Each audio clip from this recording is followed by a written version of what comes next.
Hey, everybody. Welcome to the inaugural interview in the Badger Beer Report umbrella. We are obviously doing something different. We're just segueing from the Badger Beer Hour into more regular content for you. And one of the great things about staying away from the monthly format is we can hit news when it happens. And that's what's happening tonight. We've got Paul Verdu, who is now the managing director of Asahi Beer USA and Octopi Brewing, which is a new gig for him as of just a few weeks in. And welcome, Paul.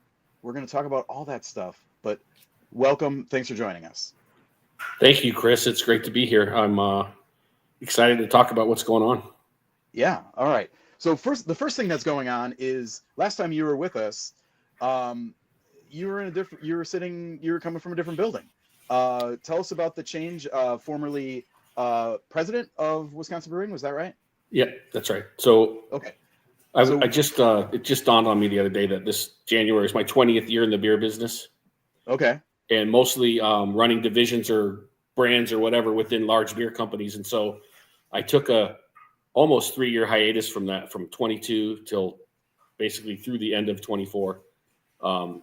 And I left big beer companies, Molson Coors most recently as the head of 10th and Blake. Rest in peace, 10th and Blake. Yes. Yeah. And went decided to try something very different, which was head over to the Wisconsin Brewing Company. Helped build a great team there. We had the business turned around, stabilized. We really put all of our emphasis. We talked about this. Put all of our emphasis from a brand perspective on Lake Louis Brewing, which is a great Madison-based, Verona-based craft brewery, growing throughout the state, despite kind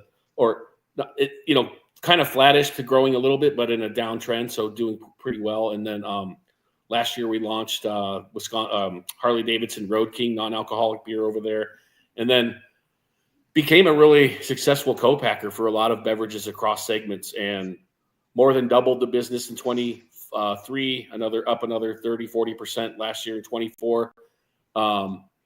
Wasn't actively looking for anything new, but definitely feel great about the fact that we got that business stabilized and turned around, and it's on a good track. And I feel very good about leaving it in some very capable hands with the team that's there. And then when this opportunity came my way just through my network, it was sort of a match made in heaven. If you were to read the job description that came my way and look at my background, it was literally check, check, check, check, check, all the way down the list. Having worked on import businesses, helping to build organizations and brands and teams, running an end-to-end operation, being around a brewery operation, and then more recently working on a business that has both their own brands and a co-packing operation. It was kind of like, yeah, wow, this is a great fit. And frankly, a lot of the people out of Asahi Europe, where I report up through, are former SAB Miller, like me. Okay. So just so many things came together, and in relatively quickly, sort of November into early December, this materialized, and I gave Wisconsin Brewing Company my best effort to leave with a good transition all the way through the first week of January, and they're still up and running and doing great. And I'm over basically on the other side of Madison now at Octopi as the headquarters for Asahi USA. So just to set the table for our viewers and listeners here, Asahi, right about a year ago now, we were talking about Asahi as the buyer of Wanake's Octopi Brewing, Octopi started as a relatively kind of a mid-size, I guess, for the craft space, contract brewer, making beer and other beverages. Primarily beer for a whole bunch of other mostly small companies that wanted to, One Barrel, I know, was one of their clients.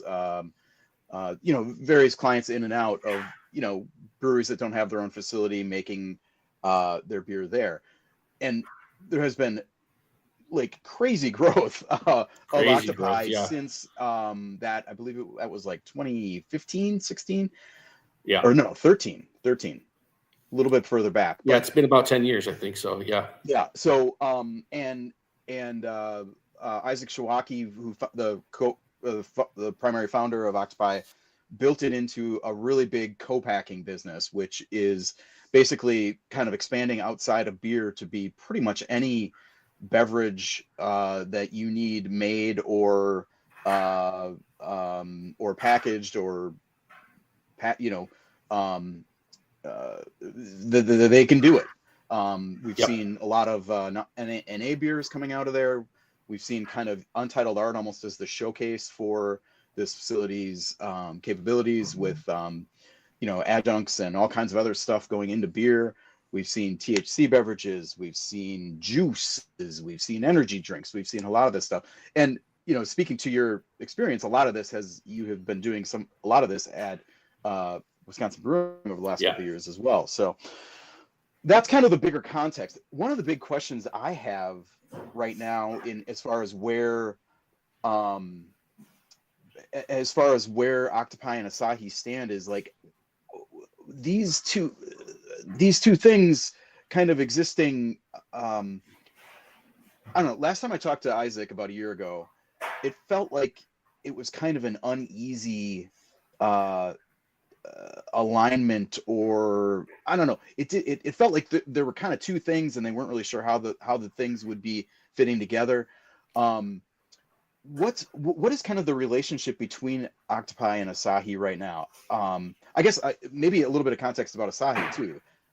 For sure. Big worldwide brewer. Started in Tokyo with Asahi Dry, which is just a awesome Japanese lager, kind of the archetype, perhaps with Sapporo of that beer. And now that beer is now being made in Wisconsin, right? Yeah. So there's a lot there. Yeah. Take however you want. To answer the very last thing you said, we are about to start selling Asahi Super Dry that's been brewed at Octopi. Okay, awesome. Or at our facility in Wanakee. That's where and I'll get into that a little bit more. But it is true that Asahi USA had an established kind of commercial organization that was responsible for importing the beer and then marketing it and selling it in the country. And obviously, if anyone, the goal is to go way beyond this, but most places you would find it would be when you're out eating sushi or at Japanese restaurants, or even deeper than that into Asian type restaurants. And I agree with you. And before I even took this job, it's of all the beers I found in those places, it's my favorite. I mean, it's so good. It's Asahi Super Dry is literally kind of perfect for the American beer palate. The traditional American beer palate. So that is another reason I've been interested in this. But that operated as a commercial organization, selling and marketing Asahi. And then when they acquired Octopi a year ago, actually January 24, it was for a while obviously still feeling like two different companies. You had Octopi as the brewer, manufacturing, operations side, and then you had this team of Asahi USA out marketing and selling Asahi. This past year has been a massive integration project, and an increasing capability and capacity at the brewery, investing north of $35 million. And the goal there is to bring production of Asahi locally and bring other brands from Asahi's European business into our facility as well.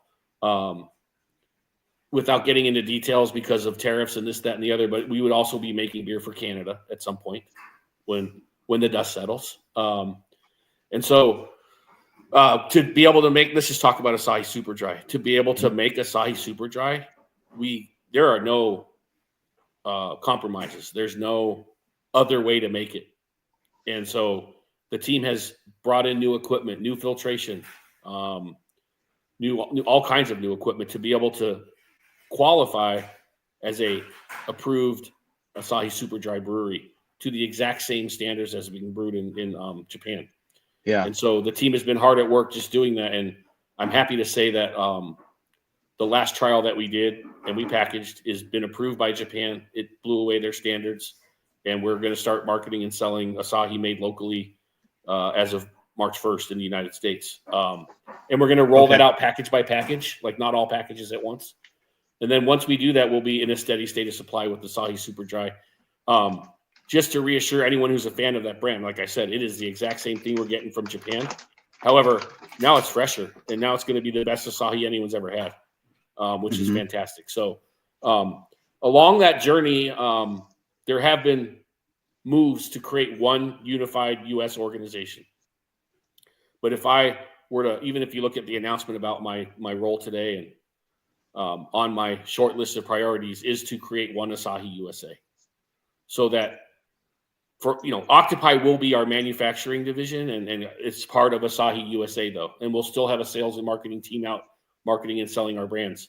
But like next week, it's my first meeting with the joint leadership of both of those entities, all at once in a meeting with me, talking about our plan to go forward. So the goal by the end of this year is and beyond is like this shift in mindset, shift in culture to becoming one Asahi USA, which has the Octopi group and the sales and marketing organization doing their specialties, but also working together as one. And me coming in fresh, it's a new set of eyes and a new opportunity to help make that happen. Gotcha. We're not quite there yet. Yeah. And look, I don't want to, there's no desire to get rid of or squash any of the historical Octopi facts and culture. It's about how do we integrate and become one, taking the best of both worlds. On that front, like when I was talking to Isaac a year ago, and not to keep going back to that, but he is basically most of what I know about this, because there hasn't been a lot of information since then.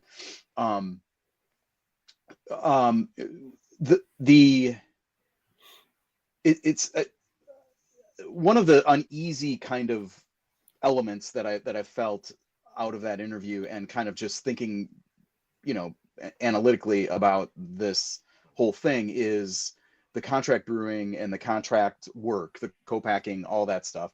Like, I don't know, it just didn't seem like it made a lot of sense with Asahi. I mean, Asahi wants to make oceans of Asahi and these other products.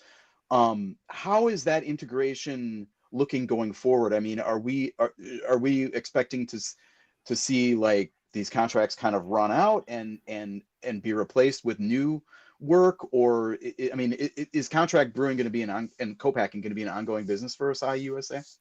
Yes, it is. It's going to be ongoing. Yeah. It's we are bringing in our own production, and eventually for Canada, like I said. And so we have to be a little bit proactive to make sure that our contract manufacturing clients fit in with our total capacity. We have a lot of capacity though, a lot more than we need just to make our own beers. Okay. Will that change in 3 to 5 years? Maybe. Hopefully, like if we crush it on the Asahi side, but there is no timeline in my mind that says all co-packing will be gone. In fact, we have several really important clients that we make product for, that we are really proud of our relationships, and we've reassured them that we're not going anywhere from a co-packing perspective. And in fact, in the world of co-packing, the types of products that we make, like when someone says, "What's the capacity of your brewery?" I say, "Well, what are we making?" Yeah, right. Because you have a tank farm that can handle so much beer, but you have a packaging line that runs super fast. And if you can make something where you're just mixing and blending and shooting it out the door through the packaging line, your capacity is way more. Right. And so we actually are actively still, trying to see if there's other clients out there that we can bring in that fit. And that would be RTDs or functional beverages. I don't think we have a lot of excess capacity right now for beer projects. Okay. We have a really great NA beer client. We want to make sure we're giving them all they need. Beer beyond that might be a little more difficult, but I said, can you say more about that? No, I don't want to. A name we might know? Well, I'm not going to get into the details. Okay, it might not be that hard to find out. I don't know. Also, but you mentioned, I'd rather not. Sure, not say. I understand. Okay, I had to ask. Functional beverages. What are we talking about there? Non-alcoholic, prebiotic, probiotic sodas, and whatever else. So, okay, you know what I mean. So, okay, there's a whole. Sure. It's an interesting thing, right? I was out at BevNet, the beverage forum out in LA, and then I was also at Brewbound. BevNet was like hopping with everyone. It's like mostly non-alc stuff, like the latest better for you beverage and all that. And that place was hopping and popping and lots of action and activity. And then Brewbound was a little more quiet this year. And it just kind of gives you an indication of where that's going. And that's one good thing about being a co-packer is you can have a solid business and not be tied or beholden to one segment only. Mm-hmm. So it kind of spreads your risk profile. Yeah, right, right. But look, you saw the image when we were talking. We have a big facility with lots of capability, and then for the right product, still some capacity. So we're not giving up on our co-packing at all. Great. You mentioned marketing Asahi, and here's Greg's shot. Look at this. Yeah, and then wait for the twist. Show the twist. He cut it off. He cut it. There was a Lynchian director's flourish. That's on the you got to buy the DVD for the. Yeah, you got to find the director's cut for that. Okay. I wonder. And this maybe isn't necessarily Asahi's territory. This might be more distribution partners, but will part of the pitch for this beer, at least in Wisconsin and around here, be that it is Wisconsin made? I mean, do you see that as a quality that fits with Asahi's branding and kind of brand image, or is it just kind of a weird fit that Look, I think very locally, I think it matters, right? Like we can say this beer is so fresh, it was made right down the road. I don't think beyond that it's necessarily like where in the U.S. it's made. We're not shying away from the fact that it's going to be made locally. I don't know if you remember the days when talking about an import being made locally was like, oh my gosh, what are you doing? But really the rationale, as long as we're making it to the exact standards of what's being imported originally, and now it's just a lot fresher and it's still authentic and we're overseen by the Japanese brewers and everyone who's created this thing, I think the local production will come through in the quality of the beer that we're making. And therefore, as we can confidently go out and drive trial, drive repeat, and people will come back for more because it's just that good. So I don't know that it's like going to become part of our marketing message or anything like that, but it's not that hard to find that we're going to be doing it locally. It's in our press releases. So, it's outside, but in Dane County, like, look, we're a big contributor to the local economy here. And so to tell people you can buy the world's leading Japanese beer brand made right down the street, as fresh as it gets, is a pretty good story locally. Yeah, that freshness is an interesting aspect with a beer that has always been imported.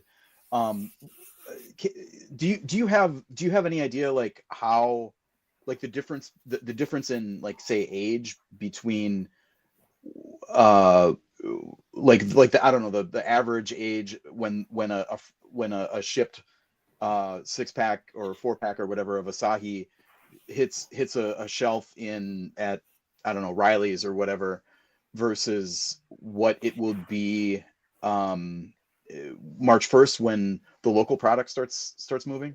I don't have the exact number, but it's definitely weeks difference, multiple weeks. I don't know the number, and it's not to disparage any imports. I've sold many imports in my life. And if you do it right and you take care of the product on its journey over to the United States from wherever it's coming, it can be quite good.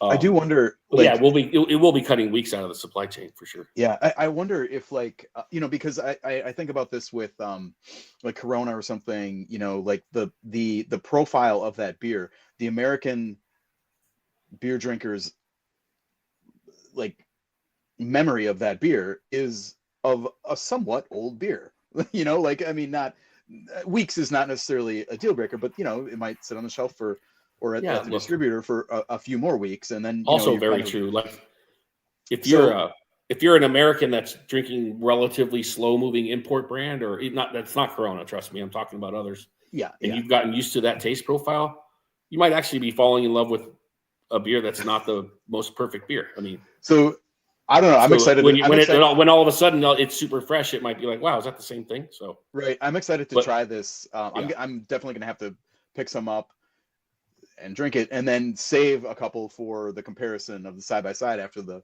local stuff hits. That sounds like a beer geek fun. I want you to do that. Yeah, please do that. All right. And then let me know what you find out. What you think? Yeah, sure. Okay, so $35 million in investment. You talked about this. and I get the sense that, and Isaac talked about this too, that a lot of that is has gone toward bringing the brewery itself kind of up to the standards that, you know, the mothership is requiring to make this beer. Can you talk a little bit, like, I mean, I don't want to get too technical, but I want to, you know, like, this is a beer show, so can you talk a little bit about what that entails, and like, you know, maybe an example of one of the pieces of equipment that was required to come in, and how that manifests in the quality of the beer that comes out? Yeah. So there's a lot of investment across multiple areas for the whole brewery to be, and it's one reason that this job was appealing to me. I've had a job similar to this before with Asahi Miller, where I was responsible for a country's operation, where we were still a little relative to the other countries that that company operates in, still relatively small, but very strategically important.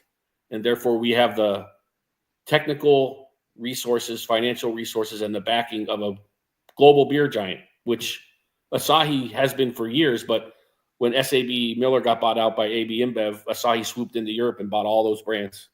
That's why Asahi out of Europe owns Peroni, Grolsch, Pilsner Urquell, the entire Polish business, all that stuff. So when you I was have going to say, those are the old Asahi Miller brands. I remember those. Yeah. When you have a highly capable, quality conscious, safety conscious, everything done right, global beer company backing us, the team has had to do a lot of updates to the facility here to come up to just the general standard overall. Mm-hmm. And then when you're talking about bringing in Asahi Super Dry, then you start talking about the technical side about, and again, I'm not a technical expert, but I know there's a new filtration system that had to be put in for the beer, a Paul filtration system that runs it through multiple membranes, same kind that they use in Japan. Because of the beer process, there's a cereal cooker that didn't exist before. Mm-hmm. That's part of what keeps that beer super crisp and dry and delicious. It's the process. And then it's just about the capacity of things. We're about to invest so here's an interesting thing for you. We're about to invest in a new bottling line. Okay. Not too many people doing that right now. You got to be like the only brewery doing that in the country right now. But we're doing that because in the import world, bottles still sell a lot. Yeah, right. If you're out at a restaurant and you order Asahi, a lot of times that's going to come in a bottle. Mm-hmm. Our draft is fantastic. We put in new draft capabilities. So we're going to be making the keg sizes are different now that we're making them in the U.S. than what we were importing. So we have to work with our key accounts to make sure that they have the right. And by key accounts, I mean a lot of the Asian trade where they're going to be used to the old kegs. We got to teach them how to use the new kegs. So there's been a big investment in keg inventory for that. So there's two elements. One, just general overall capability, safety, quality. And then the second one is the ability to make a brand like Asahi. And not only is Asahi sending us, the capital resources to make that happen, they're sending us the people too. So we work right alongside now people who've worked at the brewery in Czech, making Pilsner Urquell, to this day, one of my favorite beers in the world. Yeah, that's pretty cool. That's finance folks that come over to help us to make sure that we're capable of reporting properly up to the European side. So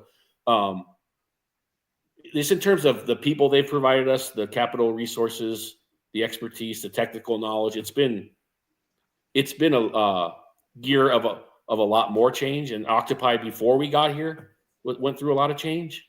And then this year's change was more about the technical integration and upweighting of the capability and the safety and quality of the brewery. So kind of looking forward, you mean? And looking forward. So yeah, it's quite a good spot to be in when you have a mandate to grow the business and then the backing of a company like Asahi. Mm-hmm. You mentioned Pilsner Urquell. That it was a little vague, I think, whether that would be made in Wisconsin. Is that one of the brands that's coming? No. There's something particular about that one, right? Yeah. I don't know if it's Pilsner Urquell. Yeah. Worked on it in South Africa, worked on it in Canada, worked on it in the United States. When you get a Pilsner Urquell from the Czech brewery, there's nothing like it. Yeah. It's amazing.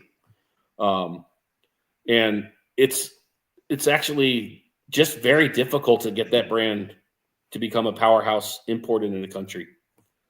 it has its moments of success and an amazing story, and it has all the things you would want in a brand. But it's never really blown up anywhere. And for that reason, it's not really a global priority for the Asahi Europe team. It's a huge priority across Europe. It's just not a priority as much outside of that market. Okay. It still sells a decent amount in Canada. But yeah, there's no plan for us to make Pilsner Cal. Gotcha. Here. Yeah. I remember this probably would have been during your time at 10th and Blake. I remember there was it was like a super special, or at least it was billed to the public as a super special event, like up on the top floor bar of the Miller Coors headquarters, and they had like a keg of, was it a cask of like wood aged, like do you remember what I'm talking about? Oh yeah. Well, we would do that at a lot of and how special was events. it? Oh, it's the best. It's almost as good as exactly? Asahi Super Dry. Oh, okay, yeah. No, I mean, but it's just Pilsner Cal is a great beer, and whenever we did really big special events with distributors or key retailers, oftentimes we would put in the expense to like get it over here fresh and then tap it right on site and pour it. Yeah, yeah. I mean, it was basically like overnighted or something, right after packaging or something. Well, same thing when I was in Canada. Like we had this one amazing food festival every year we sponsored in Toronto, and we'd fly in like a dozen kegs, fly in overnight. One day they're being brewed and packaged. The next day they're in Toronto, unpasteurized, unfiltered. That's amazing. Yeah. All right. Well, I mean, it sounds like we should have like a launch event, March, whatever, in the Octopi Tap Room and roll out. We're definitely celebrating it as an internal like organization and like doing a thing for it. Yeah, for sure. It's a big deal. Let's do a community event. Get a brewery qualified idea. to make Asahi. It's huge. Yeah. All right. Okay. I'll see if I can get you an invite, Chris. That's great. You mentioned something kind of in passing earlier. Just kidding. That, well, the 10th and Blake thing. I mean, how do you kind of view? I understand that you may be a little circumspect here, but you were in that organization for a long time, and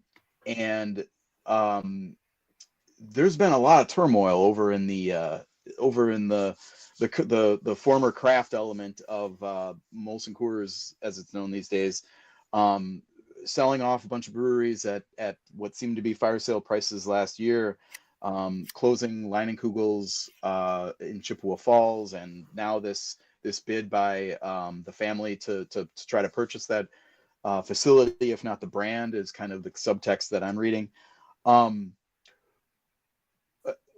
What do you make of all that? I guess, and I understand that you're an Asahi USA guy now, but as a having seen that through in a large beer organization, and I don't know, does it say anything about where big beer companies see craft beer right now? I don't know. Do you have anything to say about any of that? That's a great question. First of all, very as someone who poured my heart and soul into that for 5 years, it was painful to see that they, basically sold off the regional craft brands. Yeah. Because but it was painful for people at Molson Coors all the way to the top. And trust me when I say people cared about those brands greatly, and everyone did their best to get them to grow and to become larger and bigger and more, on a regional basis, become powerhouses. And some of them were quite successful. Get them to be more profitable, more efficient, all these things that everyone tried to do.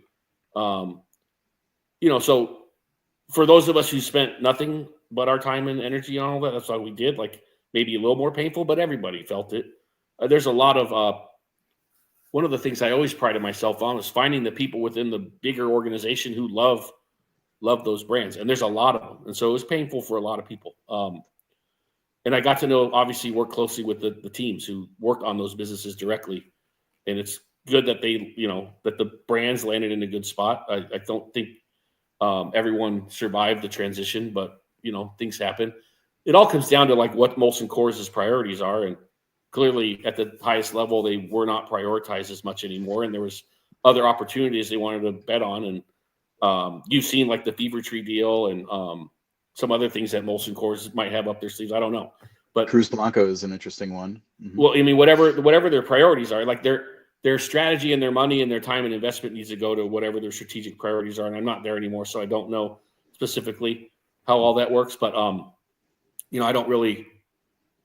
I'm saddened, but I don't blame anyone. It's not like anyone was like chomping at the bit to get rid of those. It's just for the people who made the decision, it made sense at the right time. And, they ended up at Tilray, which might be a better place for them in terms of like time and attention. And you think about a brand like Hot Valley and Terrapin, those are big brands in the Tilray portfolio. So yeah, I'm hoping and there's a couple of people I know that were running a couple of the craft breweries who are now part of the Tilray organization at the higher level. So I'm hopeful that they're getting what they need and can continue to make those brands successful. I still care about the brands.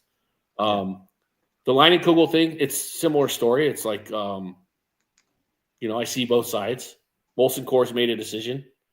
But I'm also friends with Jake and Dick Leinenkugel, and I'm wishing them luck and trying to figure out a way to get that thing back up and running somehow, some way. I don't know anything about the specifics of what they proposed. I do know, because I oversaw the Liney's Brew business for a long time. I do know that it is a vital part of the Chippewa Falls community, economy, that people who work there were passionate and wanted nothing but to do their best and to make great products.